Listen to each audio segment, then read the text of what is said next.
आज अपन कर रहे हैं क्वेश्चन नंबर थर्ड।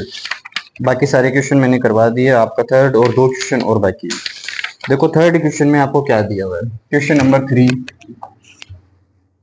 एबीसी एक कंपनी है जो न्यू सेल्स स्ट्रेटेजी को कंसिडर करती है, जो कि सेल्स स्ट्रेटेजी होती है नेक्स्ट 4 इयर्स के लिए, आने वाले 4 सालों के लिए उन्होंने स्ट्रेटेजी बना रखी है और वो नई स्ट्रेटेजी की वैल्यू जानना चाहते हैं।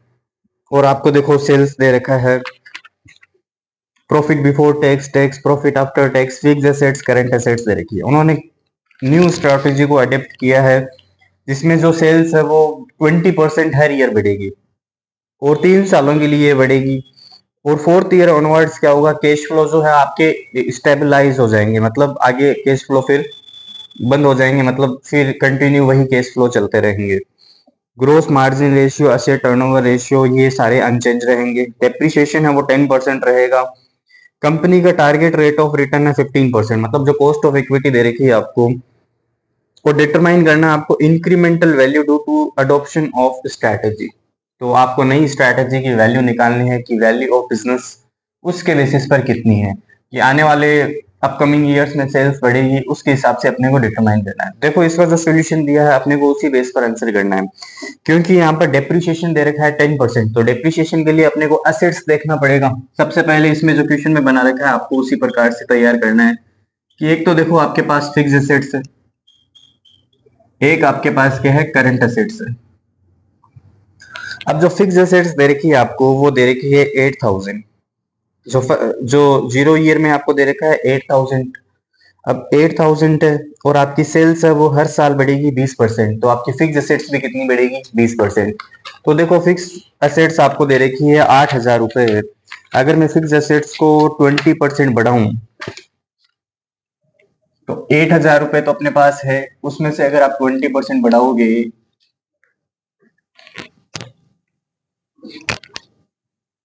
जैसे ये फर्स्ट ईयर है, फर्स्ट ईयर में आपके पास असेट्स हो जाएगी 9600 रुपए, उसमें आप 20% और ऐड करोगी तो ये हो जाएगा 11520 रुपए। इसमें आप 20% और ऐड करोगे, ये हो जाएंगे 13824। ये ईयर 2 हो गया, ये ईयर 3 हो गया, ये ईयर 4 हो गया। अब ये बोल रहा है कि जो सेल्स है वो 3 सालों के लिए बढ़ेगी, तो अपने को फिक्स एसेट्स भी 3 सालों तक रहने हैं, अगले सालों में कैश फ्लो है वो स्टेबलाइज हो जाएंगे। Is that clear guys? ये तो अपने पास फिक्स एसेट्स। करंट एसेट्स देखो आपको दे रखी है 4000 रुपए।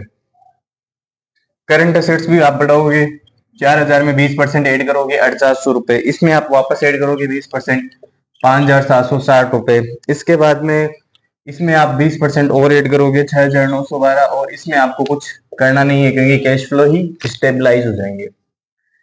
देखो गाइस मैंने आपको यहां तक बता दिया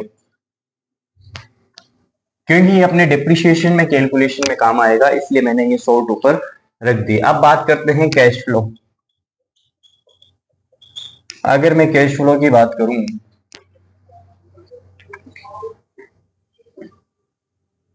तो देखो ये ईयर 1 हो गया, ईयर 2, 3 और 4।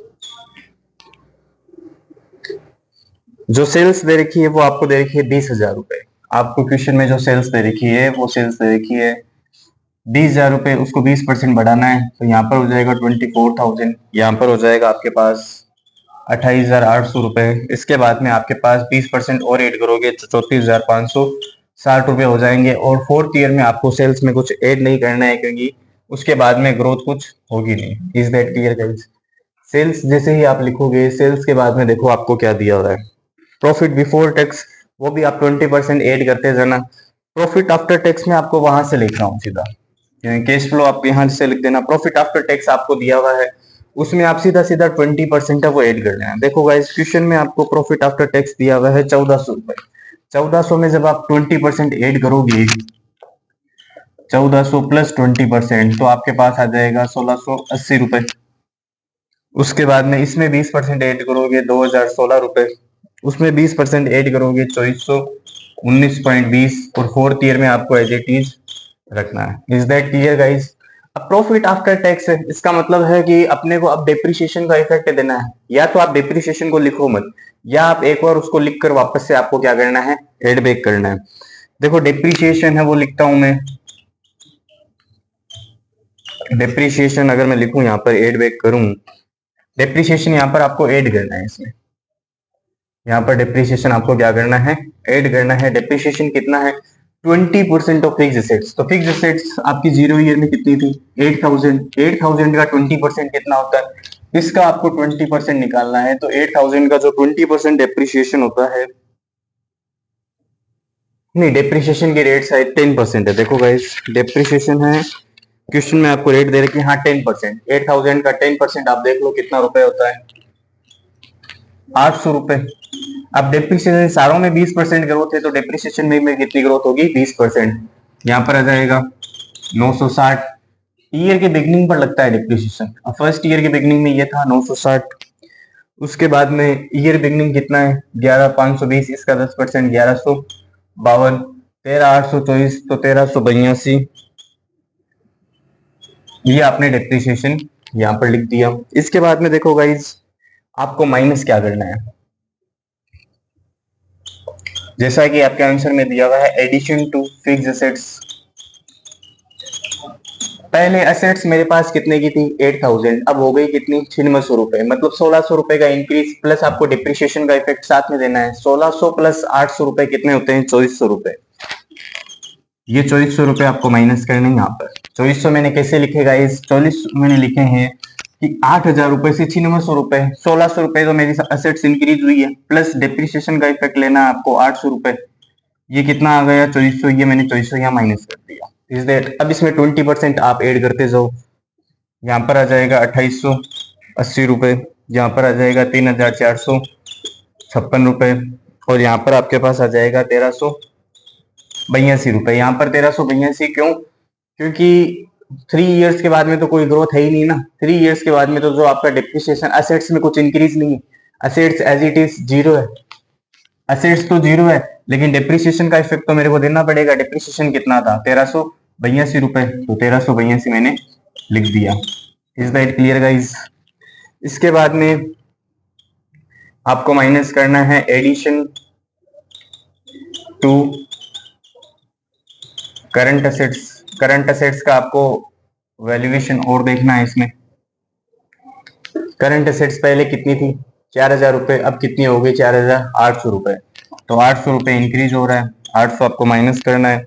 20% ग्रोथ करते जाओ, 960, और 20% ग्रोथ करोगे 1152। इसके बाद में आपको कुछ करंट असेट्स में ग्रोथ करनी नहीं है, क्योंकि 3rd ईयर तक ही कैश फ्लो अपने हैं, बाद में तो कैश फ्लो ही स्टेबलाइज हो जाएंगे आपके पास। अब देखो आपने कैश फ्लो निकाल दिए, आपको क्या करना है, ये जो 1680 है, 1680 में मैंने ऐड किए हैं कितने, 800 रुपए। तो यहाँ का जो टोटल आएगा यहाँ तक, यहाँ का टोटल कितना आएगा, 2480 रुपए। इस 2480 में से आप ये सारे दोनों फिगर लेस कर दो। ये जब फिगर आप लेस करोगे तो आपके पास आ जाएगा 720 रुपए माइनस, ये है आपका cash, net cash flow. Is that clear guys, 720। अब या तो माइनस करोगे तो भी आंसर आपका सेम आएगा, और 20% उसमें ऐड करके देख लेना, तो ये ग्रोथ आपको फैक्टर उतना ही मिलेगा। इधर आ जाएगा 864, इधर आ जाएगा आपके पास 1036.80, और इधर देखो गाइस 2419 है, मैं ऐड करता हूँ 1382 और माइनस करता हूँ 1300, तो मेरा फिगर बच जाता है 2419.20। यहाँ तक क्लियर है। अब देखो गाइस बिजनेस की वैल्यू निकालनी है, तो मेरे पास जो PV factor, cost of equity दे रखा है 15% कॉस्ट ऑफ इक्विटी। अब पीवी फैक्टर अगर मैं निकालूं, यहाँ पर पीवी फैक्टर आपको दिया हुआ है 0.870, इसके बाद में आपको दिया हुआ है 0.756, और उसके बाद में दिया हुआ 0.658। इनको आपको गुणा करना है, तो आपकी जो प्रेजेंट वैल्यू है वो आ जाएगी, यहाँ पर आपकी क्या आ जाएगी, प्रेजेंट वैल्यू आ जाएगी। यहाँ पर माइनस में आएगा 626.40, यहाँ पर आएगा 653.18, और यहाँ पर आएगा माइनस में 682.21। तो जब आप इन तीनों का टोटल करोगे तो आपके पास जो कैश फ्लो है टोटल पीवी आ जाएगा आपके पास 1961.79। ये माइनस में आंसर अपने पास। अब माइनस में है लेकिन अपने को इसका एडजस्टमेंट भी करना पड़ेगा। इसका एडजस्टमेंट देखो आपको क्या करना है कि जब आपके पास एक टर्मिनल वैल्यू एक रेजिडुअल वैल्यू का कॉन्सेप्ट आता है कि फोर्थ ईयर में कितना है जब कैश फ्लो इनस्टेबलाइज हो जाएंगे आपके पास। तो यहाँ अगर इसमें मैं कॉस्ट ऑफ इक्विटी का भाग दूं 2419 भाग दूं उसमें मैं 0.15 का, तो मेरे पास वैल्यू कितनी आती है गाइस 16,128 मेरे पास क्या आती है इसकी वैल्यू आ जाती है। अब 16,128 है, ये मैंने वैल्यू निकाल दी। अब इसको मेरे को मल्टीप्लाई करना है 3 ईयर के पीवी फैक्टर से।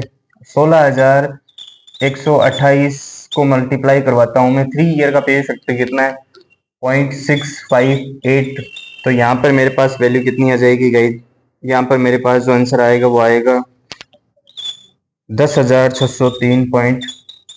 10,603.55 ये मेरी टर्मिनल वैल्यू आ जाएगी। अब 10,603 ये तो मेरी वैल्यू पॉजिटिव है और एक मेरे पास वैल्यू आ रही है नेगेटिव 10,603.55। ये मेरी थी टर्मिनल वैल्यू। टर्मिनल वैल्यू बोल सकता हूँ इसको, रेजिडुअल वैल्यू बोल सकता हूँ। अब एक वैल्यू माइनस में एक वैल्यू प्लस में, तो मेरा नेट कैश फ्लो कितना हो गया गाइस, मेरा नेट कैश फ्लो हो गया 8,641.76। इसमें से मैंने इसको माइनस कर दिया तो मेरे पास वैल्यू आ गई 76। Is that clear guys? ये आपको क्वेश्चन यहाँ तक करना था। इसके बाद में भी एक छोटा सा पॉइंट और है, लेकिन मैंने किया क्या 3 ईयर के कैश फ्लो निकाले, पीवी फैक्टर से मल्टीप्लाई किया, पीवी फैक्टर से मल्टीप्लाई करवाने के बाद एक वैल्यू आ रही है पॉजिटिव, टर्मिनल वैल्यू मेरे पास आ रही है प्लस में। तो मेरा जो नेट कैश फ्लो आया है वो कितना आया है 8,741। अब आपको स्ट्रेटेजी के बारे में पूछा है तो देखो गाइस क्वेश्चन में आपको एक फिगर दिया हुआ था प्रॉफिट आफ्टर टैक्स। देखो प्रॉफिट आफ्टर टैक्स आपके पास कितना है, क्वेश्चन नंबर 3 में देखो आपके पास जो प्रॉफिट आफ्टर टैक्स दिया हुआ है वो दिया हुआ है आपको 1400 रुपए। क्वेश्चन में जो प्रॉफिट आफ्टर टैक्स दिया हुआ है वो आपको 1400 रुपए दे रखे हैं। जब आप बिजनेस की वैल्यू निकालते हो 1400 रुपए आपको प्रॉफिट आफ्टर टैक्स दे रखा है। अगर इसमें मैं डिवाइड करूं cost of equity, cost of equity आपके पास कितनी है 15%। 15% कॉस्ट ऑफ इक्विटी, तो मेरे पास आंसर आ रहा है 9,333 पॉइंट ये। तो इसके हिसाब से तो मेरा जो आंसर आ रहा है वो 9,933 पॉइंट ये आ रहा है, और जबकि कैश फ्लो के बेसिस पर मैंने ये दिखाना है। तो दोनों में डिफरेंस देखो कितना है। अगर मैं इसके हिसाब से वैल्यू ऑफ बिजनेस करूं तो मेरे पास इतना आ रहा है, लेकिन इसके हिसाब से वैल्यू कम आ रही है। तो कितनी कम आ रही है, मेरे को लॉस कितना हो रहा है। अगर मैं इसमें से ये फिगर माइनस करूं 8,641.76, तो मेरे पास जो आंसर आएगा 691.57। ये माइनस में है क्योंकि यहाँ पर मेरा कैश फ्लो क्या आ रहा है, यहाँ पर इतने रुपए का मुझे नुकसान हो रहा है। तो क्या ये स्ट्रैटेजी आपके लिए सही है या नहीं? तो मेरे लिए ये स्ट्रैटेजी इज नॉट फाइनेंशियली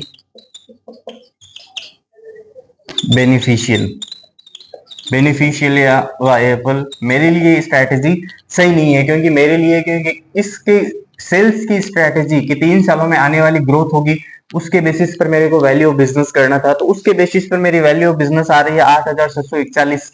लेकिन अगर मेरा प्रॉफिट आफ्टर टैक्स में जो एग्जिस्टिंग था उसी की बेसिस पर अगर निकालूं तो मेरी वैल्यूएशन ऑफ बिजनेस क्या थी, ज्यादा थी। तो मेरे को ये स्ट्रैटेजी, ये जो पहले वाली थी यही सही रहेगी मेरे लिए बिजनेस के लिए, क्योंकि यहाँ पर वैल्यूएशन कम आ रहा है। कितने रुपए से कम आ रहा है 691.57, इतने रुपए से कम आ रहा है। तो ये स्ट्रैटेजी मेरे लिए फाइनेंशियली राइट नहीं है। Is that clear guys?